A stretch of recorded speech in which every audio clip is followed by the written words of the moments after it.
Você tá cansado de sofrer com o estudo, não sabe como potencializar? Vem comigo que eu vou te mostrar como você vai estudar de uma forma melhor e mais eficiente.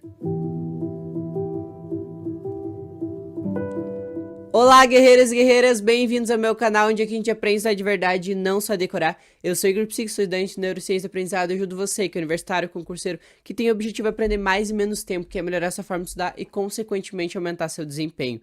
Se você é novo por aqui, caiu aqui de paraquedas e não me conhece, eu falo sobre estudos e ajudo estudantes a potencializar seu desempenho. Então, se você ainda não é inscrito, já se inscreve que tem muito conteúdo que vai te ajudar. Mas sem mais delongas, como estudar de uma forma melhor e mais eficiente? Um dos principais pontos que vocês não levam em consideração é que o estudo, assim como um profissional do esporte, uma pessoa que pratica muito esporte, ela precisa se preparar, ela precisa treinar. O estudo, ele exige a mesma coisa. Assim como você consegue treinar a sua concentração, consegue treinar o seu foco, a sua memória também pode ser treinada, desde que você tenha exercício. E quais são esses exercícios que você já pode fazer para começar a melhorar o seu desempenho nos estudos? O primeiro ponto é que você precisa preparar o seu corpo para estudar. A sua concentração ela vai depender de alguns esforços que você vai ter que fazer minutos antes de sentar para estudar. E quais seriam eles? O primeiro deles é um exercício que você pode fazer diariamente, que é exercício de respiração. O exercício de respiração vai trazer tranquilidade para o seu corpo. O que acontece? Quando você está em um estágio de agitação, dificilmente você consegue se concentrar. Então, a nossa concentração, ela depende de um nível de relaxamento do nosso corpo. Ela depende de um nível de estresse baixo. Então, você precisa estar com o corpo relaxado. Porque dificilmente você consegue se focar e consegue se concentrar quando você está com um nível de corpo muito acelerado. Por exemplo, se você pratica um esporte agora, você vai sentar e você vai estar agitado. Então, dificilmente você vai conseguir ter um foco grande. Então, esse é o primeiro ponto que você precisa ter. Quais são os outros exercícios que você pode fazer para relaxar o seu corpo e para preparar o seu corpo? Um deles é o que eu sempre falo, que é o brain dump, que é a limpeza da mente. E por que isso é tão importante? Muitas vezes não só o nosso corpo em si está agitado, mas a nossa mente está com muita informação e também está muito agitada. E como que você faz para reduzir esse estresse, reduzir essa quantidade de informações que está na sua cabeça para que você consiga se focar? É o brain dump. O que seria o brain dump? O brain dump é basicamente pegar uma folha de papel em branco e 5 minutos antes de estudar, você escrever tudo que está na sua mente. E por que isso é tão importante? Quando você faz isso, você esvazia a tua cabeça para que você tenha maior clareza na hora de estudar. Você consegue ter uma limpeza de chaminé, que a gente chama, né? O Nietzsche chamava isso de limpeza de chaminé, que é onde você esvazia teus pensamentos para que você consiga relaxar o teu corpo e entrar em um estágio de concentração e também para que sobre espaço para que você consiga absorver as informações que vão chegar. Então esse é um dos principais exercícios que você já pode fazer. O segundo fator que influencia muito para que você consiga aprender muito mais e de uma forma mais eficiente é não só estudar, mas colocar isso que você estudou em prática. E por que isso é tão importante? Ele vai ser importante principalmente para a questão da sua memorização. Quando você estuda um conteúdo, uma matéria, você precisa praticar sobre isso para que essas informações sejam consolidadas na sua memória. O que acontece? A gente tem alguns tipos de memória. A gente tem memória de longo prazo e memória de curto prazo. A memória de curto prazo geralmente são para coisas mais superficiais, então são fatos e acontecimentos, são coisas mais sucintas. Já a memória de longo prazo, ela exige que as informações elas sejam aprofundadas e que elas sejam conectadas. E quando você põe em prática aquilo que você estudou, você está exercitando sua cabeça para reter aquilo que você estudou. Então vamos ao exemplo lá. Você estudou o conteúdo agora sobre anatomia. Você estudou a matéria de anatomia. Como que eu faço para não só ficar naquele estudo passivo de só ter lido o conteúdo de anatomia e para que eu possa conseguir aprender e memorizar isso de uma forma prática? Como que você pode fazer isso? Eu sempre recomendo fazer a verbalização. O que seria a verbalização? Falar sobre aquilo que você estuda. E por que isso é imprescindível e por que isso é tão importante? Porque quando você está falando, você está tentando dar uma aula sobre aquilo. E quando você fala, você está explicando a matéria. E explicar a matéria é fazer o exercício de evocar as informações. Quando você evoca as informações, você está retendo isso na sua memória. Então isso é muito importante para que você consiga guardar aquilo que você estudou.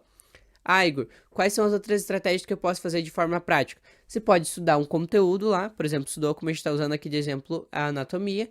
Você estudou a matéria da anatomia, o que você pode fazer? Se você tiver um quadro ou tiver um espelho, se você tiver aquelas canetas que dá para riscar espelho e quadro, o que você pode fazer?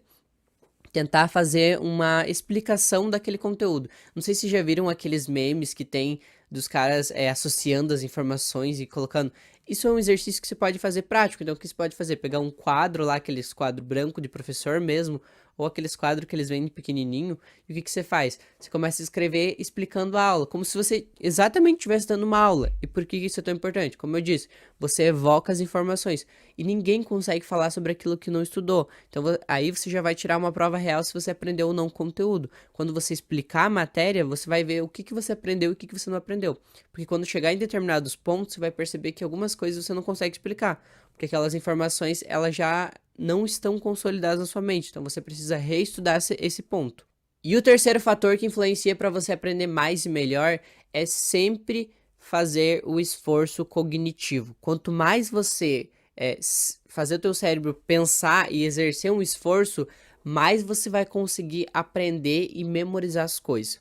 Lembra que eu disse lá no começo do vídeo que a nossa concentração, a nossa memória e o nosso foco podiam ser treinados? E é disso que eu estou falando.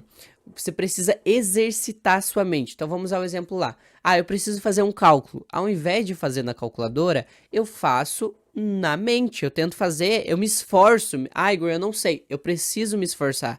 Preciso me esforçar cognitivamente para pensar em resolver esse cálculo mentalmente. Quando você faz isso, você está fazendo o esforço cognitivo. Isso é muito importante para o aprendizado de vocês. Isso vai contar também com a questão da memória. A maioria de vocês, quando vai elaborar um resumo, elabora um resumo com muita informação, com muito conteúdo e com muita matéria. E o que isso acaba sendo de problema? Porque essa muita informação que você coloca, você só fica lendo. E aí o que você fica lendo? Lendo, e acaba que você só decora o conteúdo. Isso é um problema, porque você não está esforçando sua mente a relembrar aquilo que você estudou.